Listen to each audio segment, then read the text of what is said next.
Hi friends, welcome to Anita Prabhakar special kitchen channel. Friends, ನಾನಿವತ್ತು ನನ್ನ special ಕಿಚನಲ್ಲಿ ನಿಮ್ಮೆಲ್ಲರಿಗೂ ಸಜ್ಜೆ ರೊಟ್ಟಿ ಹೇಗೆ ಮಾಡೋದು ಅಂತ ನಾನು ತೋರಿಸ್ಕೊಡ್ತೀನಿ. ನೋಡಿ ಫ್ರೆಂಡ್ಸ್, ನಾನು ಸಜ್ಜೆ ರೊಟ್ಟಿನ ತಗೊಂಡಿದ್ದೀನಿ. ನೋಡಿ, ಹಸಿಟ್ಟು ನೋಡೋಕ್ಕೆ ಈ ರೀತಿ ಇರುತ್ತೆ. ಇದನ್ನು ಪಾರ್ಲೆ ಮಿನಿಟ್ಸ್ ಕೂಡ ಅಂತಾರೆ. ರೊಟ್ಟಿ ಮಾಡೋ ಹಸಿಟ್ಟಿಗೆ ನಾನು ಇವಾಗ ನೋಡಿ ರೊಟ್ಟಿ ಮಾಡೋ ಮಸಾಲೆನ ಹಾಕ್ಕೊಳ್ತಾ ಇದ್ದೀನಿ. ಇದು ಮಸಾಲೆಗೆ ಏನೇನು ಹಾಕ್ಬೇಕಂತ ನಾನು ಲಾಸ್ಟಲ್ಲಿ ಹೇಳ್ತೀನಿ.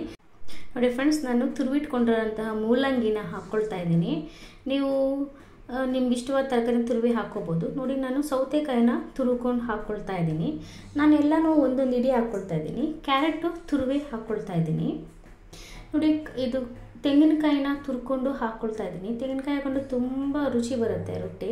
ನೋಡಿ, ಇವಾಗ ನಾನು ಸಬ್ಬಕ್ಕಿ ಸೊಪ್ಪನ್ನ 1.5 ಹಿಡಿ ಹಾಕ್ಕೊಳ್ತಾ ಇದ್ದೀನಿ. ಸಬ್ಬಕ್ಕಿ ಸೊಪ್ಪು ತಿಂದರೆ ಆರೋಗ್ಯಕ್ಕೆ ತುಂಬ ಒಳ್ಳೆಯದು. ಎಲ್ಲ ತರಕಾರಿನೂ ರೊಟ್ಟಿ ಜೊತೆ ಎಲ್ಲ ತರಕಾರಿ ಈ ಥರ ತುರುಕೊಂಡು ಹಾಕ್ಕೊಳ್ಳಿ. ಸಬ್ಬಕ್ಕಿ ಸೊಪ್ಪನ್ನ ಕ್ಲೀನ್ ಮಾಡ್ಕೊಂಡು ಚಿಕ್ಕ ಚಿಕ್ಕದಾಗಿ ಹಾಕ್ಕೊಳ್ಳಿ. ನೋಡಿ ಫ್ರೆಂಡ್ಸ್, ನಾನಿವಾಗ ರುಚಿಗೆ ತಕ್ಕಷ್ಟು ಉಪ್ಪನ್ನ ಸೇರಿಸ್ಕೊಳ್ತಾ ಇದ್ದೀನಿ. ನಾನು ಇಲ್ಲಿ 1.5 ಸ್ಪೂನು ಪಿಂಕ್ ಸಾಲ್ಟ್ನ ಯೂಸ್ ಮಾಡ್ತಾ ಇದ್ದೀನಿ. ಇವಾಗ ಇದೆಲ್ಲನೂ ಚೆನ್ನಾಗಿ ಕಲಿಸ್ಕೊಳ್ಳೋಣ. ಸಮಾನ ಪ್ರಮಾಣವಾಗಿ ಎಲ್ಲ ಮಿಕ್ಸ್ ಆಗಲಿ. ನೋಡಿ, ಇವಾಗ ಮಿಕ್ಸ್ ಮಾಡಿ ಆದಮೇಲೆ ಆ ಹಸಿಟ್ಟು ಕಲಿಸ್ಕೊಳ್ಳೋಕ್ಕೆ ಎಷ್ಟು ನೀರ ಅವಶ್ಯಕತೆ ಇದೆಯೋ ಅಷ್ಟನ್ನು ಸೇರಿಸ್ಕೊಂಡು ನಾನು ಹಿಟ್ಟನ್ನ ರೆಡಿ ಮಾಡ್ಕೊಳ್ತೇನೆ. ನೋಡಿ ಫ್ರೆಂಡ್ಸ್, ಅದಕ್ಕೆ ನಾವು ಕಲಿಸ್ಕೋಬೇಕಾಗುತ್ತೆ. ರೊಟ್ಟಿಗೆ ಸಾಫ್ಟಾಗಿರಬೇಕು, ತುಂಬ ಸಾಫ್ಟ್ ಏನು ಬೇಡ, ತಟ್ಟ ಅಷ್ಟು ಸಾಫ್ಟ್ ಇದ್ದರೆ ಸಾಕು. ನೋಡಿ, ನಾನು ಇವಾಗ ಎತ್ಕೊಂಡು ತೋರಿಸ್ತೀನಿ ನಿಮಗೆ. ಈ ಥರ ಉಂಡೆ ಕಟ್ಟಷ್ಟು ಇರಬೇಕು, ಸಾಫ್ಟಾಗಿ ತಟ್ಟೋದಕ್ಕಾಗಬೇಕು ಈಸಿಯಾಗಿ. ನೋಡಿ, ಈ ರೀತಿ ಕಲಿಸ್ಕೊಳ್ಳಿ. ನಾನು ಇವಾಗ ತವನ ಬಿಸಿ ಆಗೋಕ್ಕೆ ಇಟ್ಟಿದ್ದೀನಿ ಸ್ಟವ್ ಮೇಲೆ. ಇವಾಗ 2 ಬಾಳೆ ಎಲೆಗಳನ್ನ ತೊಗೊಂಡಿದ್ದೀನಿ ನಾನು ತಟ್ಟಕ್ಕೆ ರೊಟ್ಟಿ. ನೋಡಿ, ನಾನಿಲ್ಲಿ ಎಳ್ಳೆಣ್ಣೆ ಬಳಸ್ತಾ ಇದ್ದೀನಿ ರೊಟ್ಟಿ ತಟ್ಟಕ್ಕೆ ಮತ್ತು ರೊಟ್ಟಿ ಮಾಡ್ಕೊಳ್ಳೋಕ್ಕೆ.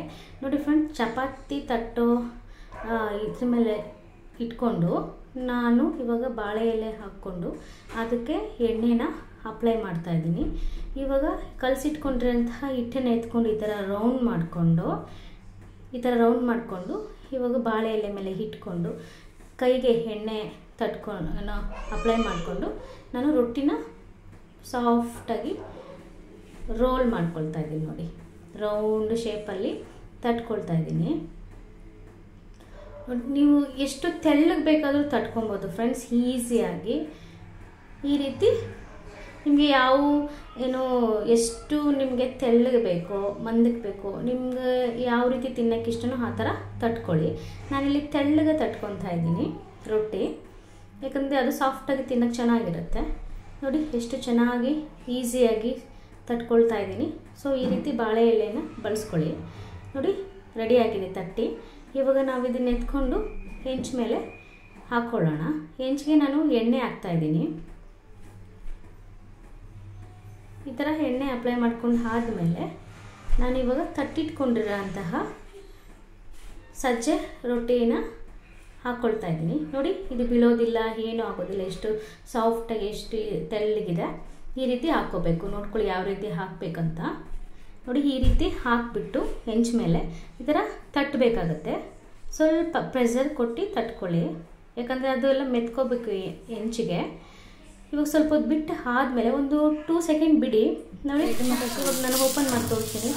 ಎಷ್ಟು ಈಸಿಯಾಗಿ ನಾವು ಇದನ್ನು ಓಪನ್ ಮಾಡ್ಬೋದು. ನೋಡಿ, ಈ ಥರ ಎಷ್ಟು ಈಸಿಯಾಗಿ ಬರ್ತಾಯಿದೆ ನೋಡಿ ಬಾಳೆ ಎಲೆ. ಇದೇ ರೀತಿ ನೀವು ರೊಟ್ಟಿಗಳು ತಟ್ಕೊಳ್ಳೋದಕ್ಕೆ ಬಾಳೆ ಎಲೆನೇ ಯೂಸ್ ಮಾಡಿ, ಮತ್ತು ರೊಟ್ಟಿ ಮಾಡ್ಕೊಳ್ಳೋಕ್ಕೆ ಕಬ್ಬಿಣದ ಹೆಂಚೆ ಯೂಸ್ ಮಾಡಿ. ಆರೋಗ್ಯಕ್ಕೆ ತುಂಬ ಒಳ್ಳೆಯದು. ನಾನು ಇವಾಗ 1 ಟೇಬಲ್ ಸ್ಪೂನ್ ರೊಟ್ಟಿ ಮೇಲೆ ಹಾಕ್ಕೊಂಡಿದ್ದೀನಿ, ಅಪ್ಲೈ ಮಾಡಿದ್ದೀನಿ ಎಣ್ಣೆ. ನೋಡಿ, ಇವಾಗ ನಾನು ರೊಟ್ಟಿನ ತಿರುವಾಗ್ತಾ ಇದ್ದೀನಿ. ಯಾವ ರೀತಿ ಬೇಯುತ್ತೆ ಅಂತ ನೋಡಿ ಎಷ್ಟು ಪರ್ಫೆಕ್ಟಾಗಿ ಸಜ್ಜೆ ರೊಟ್ಟಿ ಬೆಂದಿದೆ. 2 ಕಡೆ ಸಮಾನವಾಗಿ ನೀವು ಬೇಯಿಸ್ಕೊಳ್ಳಿ. ತಿನ್ನೋಕ್ಕೆ ತುಂಬ ರುಚಿಯಾಗಿರುತ್ತೆ, ಚಟ್ನಿಗಳ ಜೊತೆ ಪಲ್ಯಗಳ ಜೊತೆ. ಈ ರೀತಿ ನೋಡಿ ಎಷ್ಟು ಸಾಫ್ಟಾಗಿ ಬರುತ್ತೆ. ಈ ರೀತಿ ಮಾಡಿಕೊಂಡ್ರೆ ಈ ರೀತಿ ನೀವು ಒಂದ್ಸತಿ ಟ್ರೈ ಮಾಡಿ, ತಿಂದು ರುಚಿ ಹೇಗಿದೆ ಅಂತ ಹೇಳಿ, ಹೇಗೆ ಬಂತು ರೊಟ್ಟಿ ಅಂತ ಹೇಳಿ. ಈ ರೆಸಿಪಿ ನಿಮ್ಗೆ ಇಷ್ಟ ಆಗಿದೆ ಲೈಕ್ ಮಾಡಿ, ಶೇರ್ ಮಾಡಿ, ಕಮೆಂಟ್ ಮಾಡಿ. ಇದೇ ರೀತಿ ರುಚಿಕರ ಅಡುಗೆಗಳು ನೋಡಬೇಕು ಅಂದ್ಕೊಂಡ್ರೆ ಅನಿತಾ ಪ್ರಭಾಕರ್ ಸ್ಪೆಷಲ್ ಕಿಚನ್ ಚಾನಲ್ಗೆ ಸಬ್ಸ್ಕ್ರೈಬ್ ಮಾಡ್ಕೊಳ್ಳಿ. ಬಾಯ್ ಬಾಯ್.